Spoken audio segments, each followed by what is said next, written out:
Aquí comienza Reencuentro, una cita con nuestra tradición y los temas de la actualidad a la luz de la Torá. Reencuentro le propone un encuentro con el judaísmo.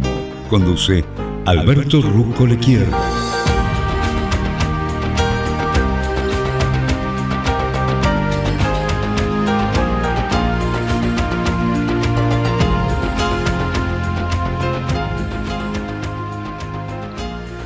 Muy buenas tardes, aquí Alberto Rusco Lequier los saluda y le da las gracias por estar acompañándome en una edición más de Reencuentro, este programa que lo hacemos desde la querida ciudad de Buenos Aires y por supuesto por Radio High. En el día de hoy, que es un día muy especial, que corresponde al viernes 5 del mes de Av del año 5784 del calendario hebreo, te quiero recordar que el horario para prender velas de Shabbat en la querida ciudad de Buenos Aires está establecido a las 18 horas 01 minutos y el Shabbat termina mañana a las 18 horas 59 minutos. Muchísimas gracias por estar conmigo en esta propuesta para tratar de salir más ricos que cuando hemos empezado este encuentro. Vamos a beber en los exquisitos, y yo siempre digo, inagotables manantiales de sabiduría de la Torá. Bueno, siempre el ser humano quiere mantenerse joven, quiere tener longevidad, es totalmente normal, todos lo deseamos. Simplemente quiero comenzar que vos sabés que hay un límite de la vida que hay en el judaísmo que decimos que, bueno, siempre decimos, estamos acostumbrados a decir hasta los 120 años. La verdad que 120 es un número, este número está asociado como un límite máximo de longevidad y está escrito en Bereshit, en Génesis. Y está asociado especialmente ¿a quién? A Moshe, sobre quien dice la Torá que Moshe tenía 120 años cuando murió, pero sus ojos permanecieron sin velo y su fortaleza intacta. Junto con Abraham, hombre de personalidad y circunstancias muy diferentes, Moshe es el ejemplo de cómo envejecer bien. El secreto de la vida, ¿no? Cómo envejecer bien. Claro, que con la extensión actual de la longevidad humana es un tema importante y significativo para muchos de nosotros. Pero ¿cómo se hace para envejecer y seguir siendo joven? Porque parece ser una contradicción. Vamos a un poquitito a charlar de este tema. Vos sabés que ya prácticamente en el año 1938 se había hecho un estudio que involucró a estudiantes de Harvard, prácticamente 269 estudiantes. Este estudio duró 80 años. ¿Qué quería lograr este estudio? Quería descifrar qué factores, ya sea la personalidad, la inteligencia, la salud, hábitos y relaciones, contribuían al florecimiento de la persona. Durante más de 30 años, de todo el tiempo que duró el proyecto, fue dirigido por una persona que había escrito libros como por ejemplo Envejeciendo Bien, que es Aging Well, y también otro libro que se llamaba Triunfos de la Experiencia, Triumph of Experience. Y estos libros exploraron este terreno fascinante, ¿por qué no? ¿Cómo se hace para envejecer exitosamente? ¿Cuáles son las múltiples dimensiones? Y la persona precisamente que había investigado esto, que era tal Vaillant, identificó dos factores que son especialmente importantes en el caso de Moshe. La primera es lo que esta persona llamó la generatividad. ¿Qué es la generatividad? O sea, el ocuparse de la generación siguiente. Y esto es invertir en la propia existencia mediante formas de vida y trabajo que lo trascienden a uno. En la mitad de la vida, o más adelante, cuando hemos desarrollado una carrera, una reputación y una serie de relaciones, ¿podemos estancarnos o podemos decidir hacer una devolución a la comunidad, a la sociedad o a la generación que nos va a suceder? Entonces, la generatividad está marcada frecuentemente por la creación de nuevos proyectos, frecuentemente voluntarios, o aprender nuevas habilidades, porque esto marca una capacidad de apertura y de cuidado. Pero también, aparte de la generatividad, hay otro aspecto que se llama el guardián del significado. Y con esto se está refiriendo a la sabiduría que viene con la edad, algo que frecuentemente es más valorado por las sociedades tradicionales que es por las sociedades modernas o posmodernas. Los ancianos que están mencionados en el Tanaj son valorados porque por su experiencia, y así está escrito: pregúntale a tu padre y él te dirá, pregúntale a tus mayores y ellos te lo explicarán. ¿Y acaso, dice la Torá, no se halla la sabiduría en los mayores? ¿Acaso la larga vida no trae comprensión? Esto último está exactamente escrito en el libro de Job. Pero veamos qué quiere decir el guardián del significado, porque primero hablamos de la generatividad y ahora del guardián del significado. Ser el guardián del significado consiste en entregar los valores del pasado al futuro. La edad, ¿qué trae? Trae consigo, o debería traerlo, ¿no?, la reflexión y desconexión que nos permite dar un paso atrás y no estar sujetos ni sometidos a la moda del momento, a lo pasajero o a la locura de la multitud, porque necesitamos esa sabiduría, especialmente en una era tan loca, tan acelerada como la actual, donde enormes éxitos pueden ser logrados por personas aún bastante jóvenes. Incluso si uno analiza las carreras de figuras icónicas, hablemos por ejemplo de Bill Gates, Mark Zuckerberg, etc., vamos a ver que en algún momento determinado ellos se dirigieron a mentores mayores que ellos, que los ayudaron a navegar a través de las tumultuosas corrientes de sus éxitos. Y así está escrito en el judaísmo: Azei lecha Rav, que quiere decir búscate un maestro. Y en realidad está escrito: búscate un maestro y quítate las dudas. Pero estamos leyendo en la porción de esta semana, que es la porción que se llama Devarim, que quiere decir palabras, último libro de la Torá, que esta lectura transcurre enteramente en el último mes de la vida de Moshe. Y es como describe al anciano, pero a un apasionado líder todavía, un apasionado líder que está dedicado a la doble tarea de la generatividad y también de ser el guardián del significado. Fijémonos estos conceptos: generatividad y ser el guardián del significado. Claro, para Moshe hubiera sido sencillo retirarse a un mundo interno de recuerdos, reviviendo lo que logró en su extraordinaria vida, habiendo sido elegido por Dios para ser nada menos que la persona que condujo a todo un pueblo de la esclavitud a la libertad, hasta las puertas de la tierra prometida. ¿O podría él recapacitar sobre sus fracasos, sobre todo por el hecho de que Moshe no pudo haber entrado físicamente en la tierra prometida, para llegar a la cual había dedicado 40 años de liderazgo? Hay personas, quizás todos nosotros podemos conocer algunas, que están obsesionadas por sentir que no han logrado el reconocimiento que merecían, algo que soñaban cuando eran jóvenes. Pero Moshe no hizo nada de esto. En sus últimos días dedicó su atención a la próxima generación. Esto es la generatividad. Y además se embarcó en un nuevo rol, porque ya no fue Moshe el libertador y legislador, sino que asumió la tarea por la cual se lo conoce tradicionalmente. ¿Qué es? Se dice Moshe Rabbeinu, que es Moshe nuestro maestro. Fue de alguna manera su mayor logro. Les aclaró a los jóvenes quiénes eran, de dónde venían y cuál sería su destino. Les dio leyes y de una forma novedosa. Ya no enfatizó sobre el encuentro divino o sobre los sacrificios como están establecidos en Bamidbar, sino en las leyes dentro de su contexto social. Moshe habló sobre la justicia, sobre el cuidado de los pobres, la consideración con los empleados y el amor al extranjero. Estableció, sin lugar a dudas, los fundamentos de la fe judía en forma más sistemática que en cualquiera de los otros libros del Tanaj. Les comentó, por ejemplo, a los israelitas acerca del amor del Creador por sus ancestros y los urgió a devolver ese amor con todo su corazón, con toda su fuerza, con toda su alma. Restableció el pacto y le recordó al pueblo las bendiciones que recibiría si el pueblo iba a mantener su fe en el Creador.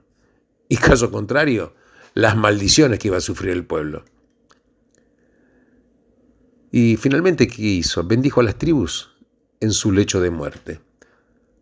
Porque Moshe les mostró el significado de generatividad, dejando atrás de sí un legado que lo trascendió y lo que significa ser el guardián del significado, resumiendo toda su sabiduría ¿para qué? Para reflexionar sobre el pasado y el futuro y dándoles a los jóvenes el regalo de su larga experiencia. Como ejemplo personal de esto les demostró lo que significa envejecer permaneciendo joven. Sobre el final mismo del libro, este libro que es el quinto libro de la Torá que comienza a leerse esta semana, leemos que a los 120 años, así está escrito, el ojo de Moshe permanecía sin velo y su energía natural sin disminución. Uno puede pensar que eran dos simples descripciones, pero cuando decir que el ojo de Moshe permanecía sin velo, tiene relación con la segunda expresión, que la energía natural no estaba disminuida. Porque la energía de Moshe estaba intacta. ¿Por qué? Porque debido a que su ojo permanecía claro. ¿Qué quería decir esto? Significando que no había perdido el idealismo de su juventud, su pasión por la justicia y por las responsabilidades, claro, que trae la libertad. Porque es fácil abandonar los ideales cuando se comprueba lo difícil que es cambiar, aunque sea una pequeña parte del mundo. Pero al hacerlo uno se vuelve desilusionado, cínico, a veces desencantado. Y cuando uno empieza a abandonarse a sí mismo es una manera de morir espiritualmente. Pero los que nunca se rinden, los que no van suavemente a esa oscura noche, los que ven alrededor de sí mismo un mundo de posibilidades, y no solamente eso, sino que además alientan y empoderan a los que les siguen, estas personas mantienen su energía espiritual intacta. Incluso hay personas que hacen su mejor trabajo cuando son jóvenes. Mendelssohn, por ejemplo, escribió su octeto cuando tenía 16 años. Orson Welles ya había mostrado su grandeza en programas de radio y teatro, y esto lo hizo cuando tenía 16 años. Una de las obras más transformadoras de él, o más importante de él, fue el Ciudadano Kane, Citizen Kane, que fue una de las obras más transformadoras de la historia del cine. Pero muchas otras personas fueron mejorando a medida que pasaban los años. Si hablamos, por ejemplo, Mozart y Beethoven, bueno, eran ambos niños prodigios, pero sus obras más trascendentales, ¿cuándo fueron escritas? En sus últimos años de vida. Monet pintó, por ejemplo, sus brillantes acuarelas en el jardín de Giverny a los 80 años. Verdi escribió Falstaff a los 85 años. Franklin inventó las lentes bifocales a los 78. El arquitecto Lloyd Wright diseñó el Museo Guggenheim a los 92. Miguel Ángel, Tiziano, Matisse y Picasso fueron creativos en su 9ª década. Y entonces hay algo que nos moviliza al ver a Moshe, casi a los 120, mirando adelante, además de hacia atrás, compartiendo sabiduría con los jóvenes, enseñando, y nos enseñó que mientras el cuerpo puede envejecer, el espíritu puede mantenerse joven hasta los 120. ¿De qué manera? Si mantenemos nuestros ideales, si devolvemos a la comunidad y compartimos nuestra sabiduría con los que nos sucederán, inspirándoles a los demás para que continúen lo que nosotros no pudimos completar. Entonces, es fundamental generatividad y ser guardián del significado.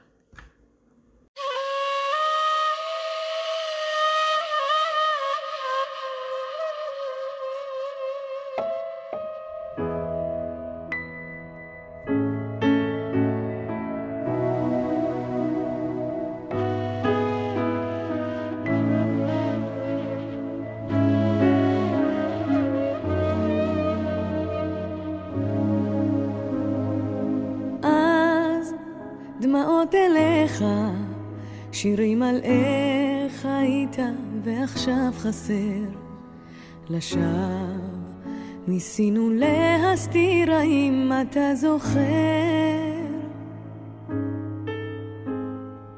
עיר שכובה לנוח, פנס מרוח, חושך מקלף מכביש, עוטף את צווארי בשתי ידיך, להרגיש אותי נשענת כל הדרך רק עליך. איתך הגשם רץ כמו ילד על המדרכה, ירח כמו קוסם שלף בחשיכה, קצה אור שכל הלילה ידגדג לי בשמיכה, חלום מתוק שיחבק איתך. הזמן הוא רק ענק שמתקתק מהארון, גלשו כל הבגדים, רקדו איתנו בסלון, מהחלון מתח אוויר, שדה ירוק מחק את כל העיר. שיר של סוף הסרט, דקה עוצרת, הקהל שוב מתפזר לרחוב, בין אנשים בבדידותם היה לי טוב. עיר שכובה לנוח, פנס מרוח, חושך מקלף לאור, שוטפת הדממה את צווארנו, לפזר טיפות של רוח, להשכיח מליבנו. איתך הגשם רץ כמו ילד על המדרכה, ירח כמו קוסם שלף בחשיכה, קצה אור שכל הלילה ידגדג לי בשמיכה, חלום מתוק שיחבק איתך. הזמן הוא רק ענק שמתקתק מהארון, גלשו כל הבגדים, רקדו איתנו בסלון, מהחלון מתח אוויר, שדה ירוק מחק את כל העיר.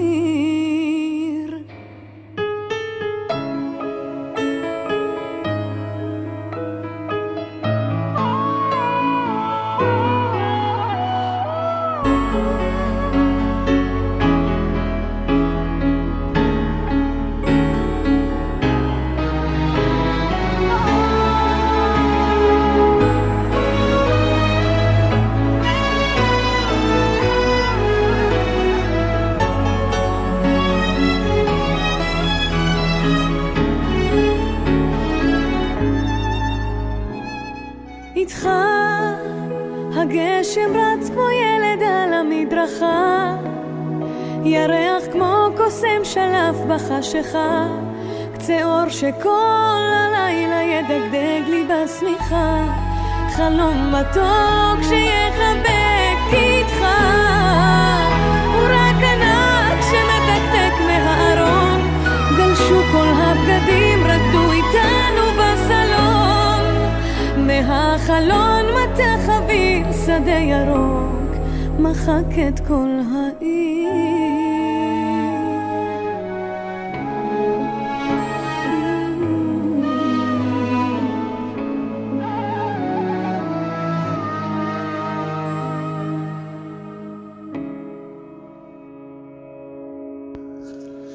Claro, estamos hablando de envejecer y mantenerse joven, generatividad y ser guardián del significado. Por eso Moisés no solamente fue, y no casualmente fue, el líder por excelencia del pueblo judío.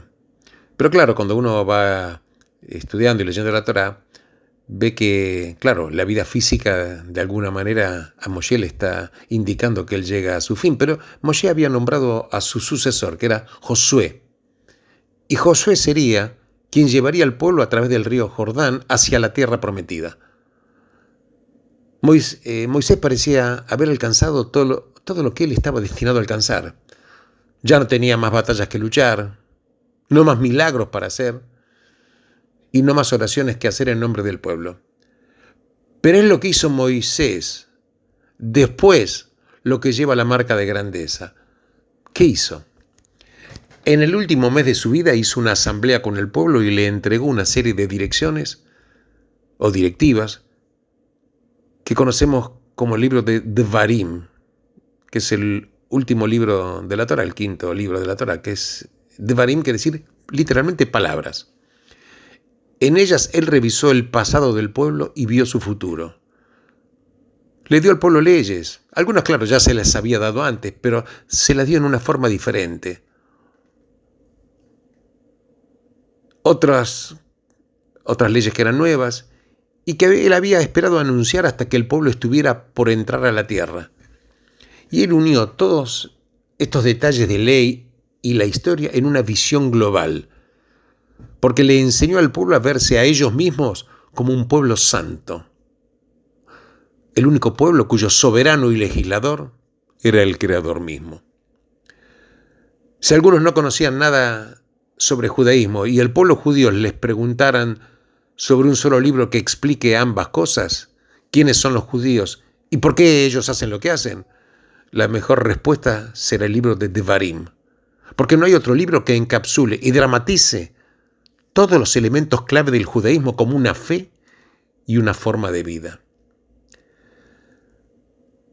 La verdad que los líderes que transforman son aquellos que empiezan con el ¿por qué? Pues es que poéticamente Antoine de Saint-Exupéry escribió: si querés construir un barco, no reúnas a la gente para que junten madera y no le des tareas ni siquiera trabajo, sino que si querés construir un barco, enseñale a la gente a desear la inmensidad sin fin del mar. Este es el porqué. Moisés da al pueblo su porqué. Es el pueblo del Creador, la nación sobre la cual el Creador puso su amor, el pueblo que el Creador rescató de la esclavitud y dio en la forma de mandamientos la constitución de libertad. El pueblo podía ser pequeño, claro, pero era único. Son las personas quienes, en ellos mismos, testifican algo más allá de ellos mismos. Ellos son el pueblo cuyo destino desafiará las leyes normales de la historia. Otras naciones, dice Moisés, reconocerán la naturaleza milagrosa de la historia judía. En el último mes de su vida, Moisés dejó de ser el libertador, el trabajador milagroso, el redentor, insisto, y se convirtió en Moshe Rabbeinu, Moisés, nuestro maestro, porque él fue en primera instancia en la historia, de una manera, un tipo de liderazgo que entre los judíos ha destacado. ¿Qué es este modelo de liderazgo? Es el líder como un maestro. Moisés seguramente él sabía que algunos de sus más grandes logros no iban a ser para siempre. El pueblo que él rescató un día iba a sufrir el exilio y la persecución nuevamente. Aunque el pueblo no iba a tener a Moisés para hacer milagros en aquel tiempo, pero él planteó una visión en las mentes del pueblo, plantó una esperanza en los corazones, una disciplina en sus obras y una fuerza en sus almas que nunca se iba a apagar. Porque cuando los líderes se convierten en educadores, en maestros, esos líderes pueden cambiar vidas. Claro, hay una pregunta que es la siguiente: ¿quién es apto? ¿Quién es apto para liderar al pueblo judío? Hay un rabino, que yo en su momento lo comenté en varios otros programas, Rabí Soloveitchik, que contrastó la actitud judía de los reyes y maestros como el tipo de líderes. Pues sabes que la Torá pone límites severos sobre el poder de los reyes, porque ellos no deben multiplicar oro, esposas o caballos. Un rey está obligado a no considerarse a sí mismo mejor que sus compatriotas israelitas, ni de cambiar de ley hacia la derecha o hacia la izquierda. Un rey era solamente nombrado por solicitud del pueblo. Incluso, como dice Ibn Ezra, el nombramiento de un rey era un permiso, no era una obligación. Abravanel sostuvo que era una concesión de la fragilidad humana. En definitiva, el judaísmo es más bien ambivalente sobre la monarquía, es decir, sobre el liderazgo como poder. Pero, por otro lado, su consideración, me refiero a la consideración del judaísmo para los maestros, es casi ilimitada. Está escrito: deja que el miedo de tu maestro sea como el miedo de los cielos. Así dice el Talmud. Porque respetar y reverenciar a los maestros debe ser más grande incluso, o no menos, que el respeto y reverencia hacia tus padres. Y esto lo dice Rambam. Porque los padres te traen al mundo, pero los maestros te dan la entrada al mundo venidero. Qué fuerte todos estos conceptos, ¿no? Cuando están escuchando, son estos para digerirse y ver qué trascendencia y eternidad tienen. Cuando alguno ejercita poder sobre nosotros, de alguna manera nos disminuye, pero cuando alguien nos enseña, nos está ayudando a crecer. Por eso el judaísmo, con su aguda preocupación por la dignidad humana, favorece el liderazgo como ¿qué? Como una educación sobre el liderazgo como poder. Quiere decir que el liderazgo como educación está por encima sobre el liderazgo como poder. Y empieza con Moisés. ¿Cuándo? En el final de su vida. Alguien escribió que uno de los grandes líderes del movimiento sionista, que era David Ben Gurión, había dicho una frase para entender la importancia de la importancia de ser un líder, educar a la gente, explicar, educar a un público más amplio, pero también tener confianza en la gente, saber cuándo hacer las cosas, ser consciente del tiempo, y esto demanda una constante sensibilización de lo que está pasando alrededor de uno. Alguien dijo una vez, creo que fue un poeta, dijo que los poetas son los legisladores no reconocidos del mundo. Yo no sé si esto es verdadero o falso, no lo sé, pero esto sí lo sé. Que toda la diferencia entre darle al pueblo lo que ellos quieren y enseñarles lo que ellos quieren, esta es toda la diferencia. Darle al pueblo lo que quiere o enseñarles lo que ellos quieren. Porque los maestros, en definitiva, son los constructores no reconocidos del futuro. Y si un líder, el que fuere, busca hacer un cambio duradero, tiene que seguir los pasos de Moisés y convertirse en un educador. El líder como maestro, que usa la influencia, no el poder. Usa la autoridad espiritual e intelectual en lugar de la fuerza coercitiva, fue una de las más grandes contribuciones que el judaísmo hizo en los horizontes morales de la humanidad, y puede ser visto más claramente en este libro de Devarim, cuando Moisés, en el último mes de su vida, llamó a la siguiente generación y les enseña leyes y lecciones que sobrevivirían e inspirarían siempre que haya seres humanos en la tierra. Por eso insisto, generatividad y ser guardián del significado.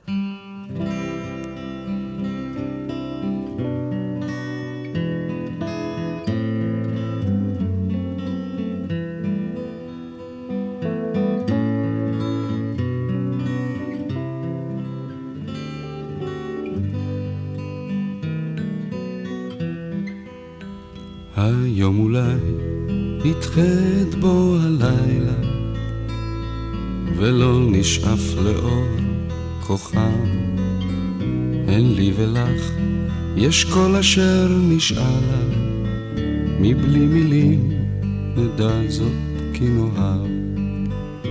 היום אולי נדחה את קץ דרכנו ולא נזכור כי סוף לכל זה המשעול שבו דורכות רגלינו, משני קצותיו הדשא לא ייבול.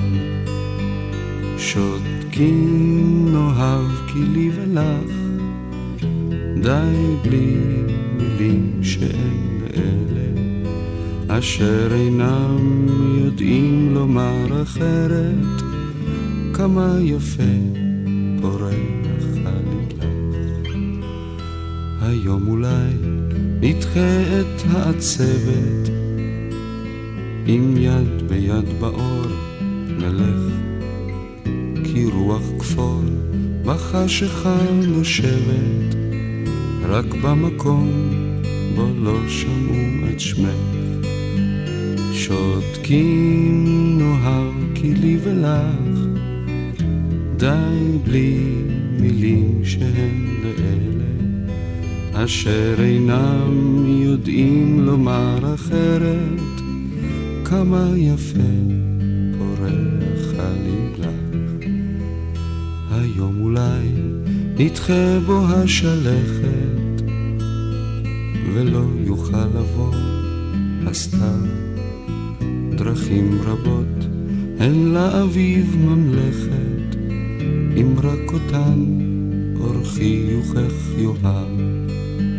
שותקים נוהר כי לי ולך, די בלי מילים שהן לאלה, אשר אינם יודעים לומר אחרת, כמה יפה פורח עלילך.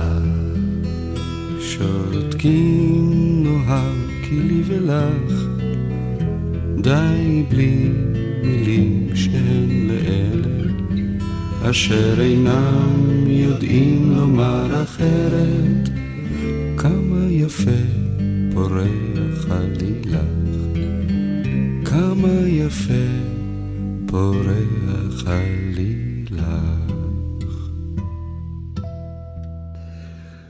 Hay características que señalan al judaísmo como una fe distinta. Una de ellas es la idea revolucionaria de que cuando el Creador se revela a los humanos lo hace en forma de ley. En el mundo antiguo Dios era poder, pero en el judaísmo Dios es orden. ¿Y el orden qué presupone? Presupone la existencia de ley. En el mundo natural de causa y efecto, el orden toma la forma de una ley científica, pero en el mundo humano, donde existe el libre albedrío, el orden toma la forma de ley moral. Torah, ¿qué significa? Significa dirección, guía, enseñanza, pero sobre todo ley. El sentido básico del principio del judaísmo es que el Torah es la fuente de ley, la fuente de ley. Otra característica del judaísmo es que nos han encargado ser nosotros, los humanos, ser los intérpretes de la ley. Y esta es la responsabilidad como herederos y guardianes de la Torah, a través de la tradición oral, por ejemplo. Y ahí somos los guardianes del significado.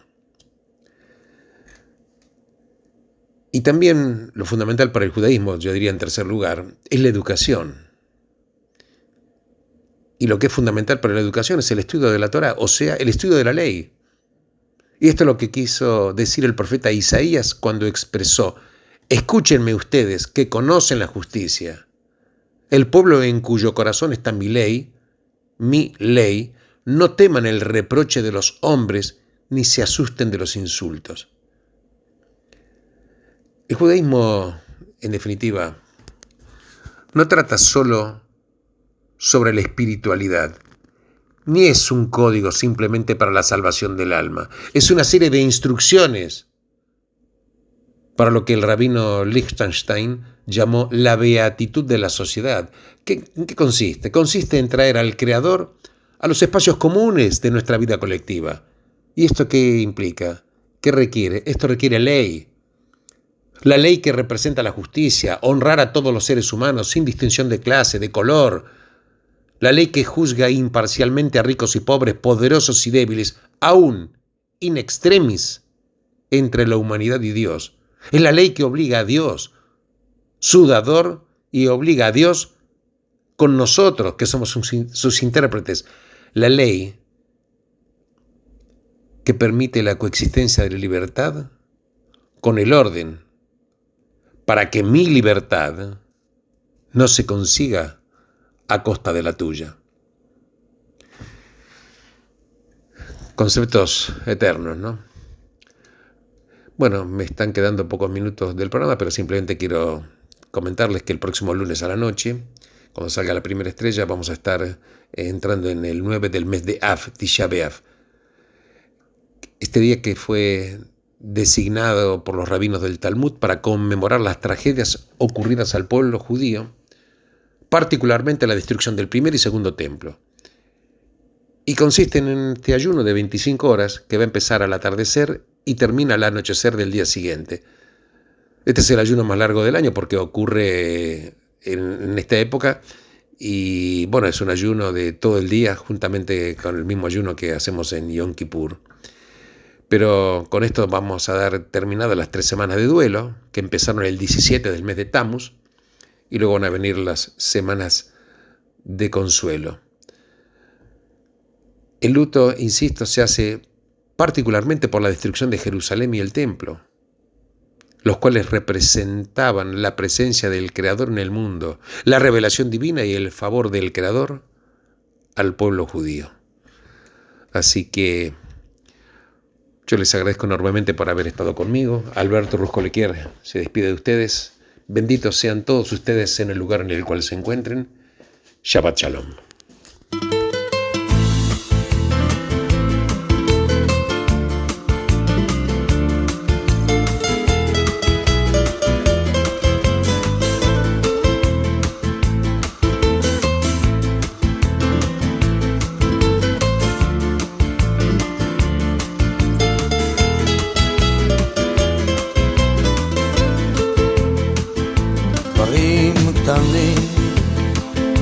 דברים פשוטים וקצת הפתעות באמצע הדרך, זמנים חולפים ומשתנים. אתמול אתה היית מלך, לאן פרחו הציפיות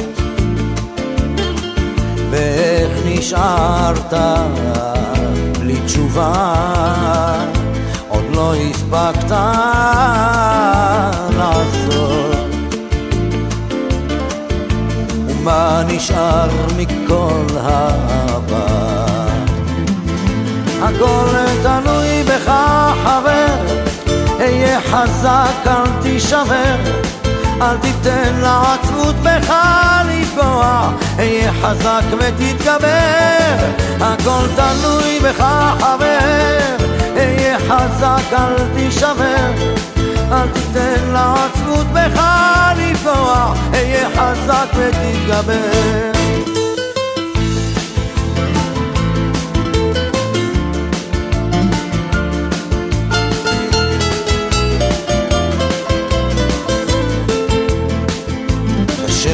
לראות, אך לפעמים גלגל נסגר באמצע הסיפור, ואין כבר כוח לגופך יותר למשוך. יכולת לוותר אבל לך אסור. הכל תלוי בך חבר, היה חזק אל תישבר, אל תיתן לעצמות בך לפגוע, היה חזק ותתגבר. הכל תלוי בך חבר, היה חזק אל תישבר, אל תיתן לעצמות בך לפגוע, היה חזק ותתגבר. המסקנה חבר, אסוף את כל הכוח, קל יותר לדבר כשהפחד משתחרר. למרות הכל אתה מבין שזו הדרך, היה חזק חבר, היה חזק. הכל תלוי בך חבר, היה חזק אל תישבר, אל תיתן לעצמות בך לפגוע, היה חזק ותתגבר. הכל תלוי בך חבר, היה חזק אל תישבר, אל תיתן לעצמות בך לפגוע, ותתגבר.